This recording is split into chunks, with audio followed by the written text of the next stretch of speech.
我係新會人，唔係江門人。一講到江門新會呢個話題呢，評論區就會變成戰場。你班閪仔成日話自己作為新會人好撚自豪，但係其實你知唔知你究竟自豪乜嘢？咁本期嘅探索100座被時間遺忘嘅舊建築呢，就帶你揾下真正嘅新會自豪。我突然間諗到嘅係呢個人，黃克競。黃克競大橋喺新會咧都算係家喻戶曉啦，但喺幾公里外咧，連接會城同雙水等片區嘅咧，仲有一座大橋——黃宣聰紀念大橋。咁呢個黃宣聰又係邊個呢？一做功課就發現不得了啦！呢個來自新會雙水龍頭鄉嘅黃宣聰咧，竟然係泰國20世紀著名嘅華僑商人。黃克競咧係黃宣聰嘅二仔。1889年，17歲嘅黃宣聰咧從香港坐船去咗泰國。咁當時咧佢就跟住做木工嘅堂叔學手藝。咁佢肯定有啲天賦啦，所以3年之後咧就出咗師啦。咁因為手藝精湛咧，就俾人推薦承接泰國國王嘅木工項目，同埋參與皇宮修建嘅工程，成日都接到修建皇宮咁大嘅工程，成為地產大王都係意料中嘅事啦。咁為咗探索佢嘅故事咧，我就飛到一趟曼谷。黃宣聰早期咧就創立咗順慶隆商號，當年咧喺曼谷仲開闢咗2條馬路，順慶隆街同埋順和成街。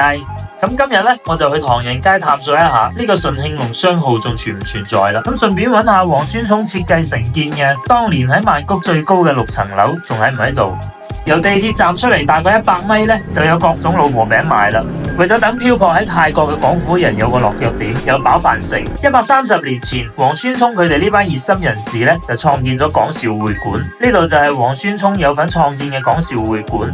黃宣聰喺1915年咧就任港兆別墅嘅首任總理。港兆別墅又名廣東神廟，係當年呂泰嘅港府同鄉咧喺1877年興建。廣東神廟嘅建築樣式咧就係完全參照中國神廟嘅款式興建。正中間咧就係神廟大廳，上邊有恭敬堂3個大字，兩邊咧係有2座廂房嘅。神廟大廳供奉嘅係關公、孔子、文昌大帝同埋魯班先師。呢幾座木雕嘅聖像咧都係從中國運過嚟嘅。門口呢個關二哥咧都係相當之宏偉嘅。2002年之前咧呢個門口就係港兆別墅嘅正門。咁為咗等更多嘅人知道廣東神廟咧，所以就增建咗呢個中國式嘅牌樓。隔籬嘅港兆醫院咧都係黃宣聰佢哋創建嘅，喺當年咧都幫助咗唔少嘅有難同胞。順住唐人街嘅方向咧去揾下順慶隆商號啦。哇！呢條路真係夠霸氣嘅，感覺呢座樓咧就係100年前嘅產物啊。於是咧我不斷喺唐人街一帶咧穿街走巷，都係冇發現順慶隆商號。剪片嘅時候咧先發現呢個阿叔嘅公仔好過癮啊！應該都係純手工製作啦。兜咗幾圈之後咧，就決定改變路線，去黃宣聰開闢嘅2條馬路上邊揾下。咁講下點解我會猜測呢2條路？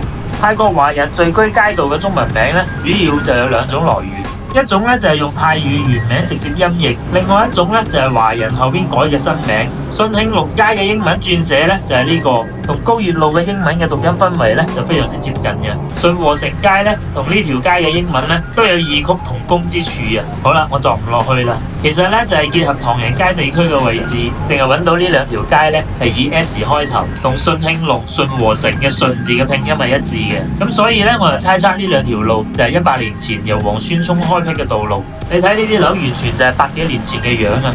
咁以前嘅樓咧大多都係2層為主，呢啲樓咧雖然已經翻新過，但係一睇咧就係以前嘅建築風格。你睇呢個靚仔幾撚超？高月路呢2年咧都全面翻新咗啦，都變成咗網紅街啦，連街邊檔都要排隊啊！呢啲裝飾真係過癮啊！咦？呢條成安街似乎有啲秘密喎，即刻去探索一下先。原來入邊咩都冇啦！哇！你睇呢個門框上邊嘅雕像好有意思啊！呢條街雖然入邊咩都冇，但係啲塗鴉好正啊！呢啲帶住小朋友嘅男人幾得型。睇翻呢座樓呢，依家睇都相當之好睇啊！你話黃宣聰當年嘅順慶隆商號會唔會都係咁樣嘅呢？呢座樓有啲似赤坎古鎮嘅東堤旅店啊！好啦，我猜測呢2條路呢都行完啦，都係冇揾到黃宣聰當年開闢呢度嘅確切證據。不過帶住故事去探索呢，感覺真係好好玩啊！回程嘅時候呢，終於都發現到有座6層高嘅樓啦，似乎好符合100年前嘅曼谷最高樓啊！有冇網友知道佢有咩故事啊？尋晚翻去之後呢，硬係感覺睇漏咗啲乜嘢，第2日忍唔住飛快艇去多次唐人街，重新行多一次路線，但係呢都係冇發現。王孫聰當年承建嘅建築咧，隨住時代嘅變化，慢慢都已經俾人遺忘晒啦。咁點解我要探索王孫聰嘅故事呢？如果冇王孫聰不遺餘力咁樣為同胞興辦各項公益事業，教導啲仔女咧要愛國懷鄉，就唔會有黃克競為咗振興家鄉新會興建咗黃克競大橋嘅貢獻啦。所以真正嘅愛家鄉咧，唔應該係爭名，而係在於行動。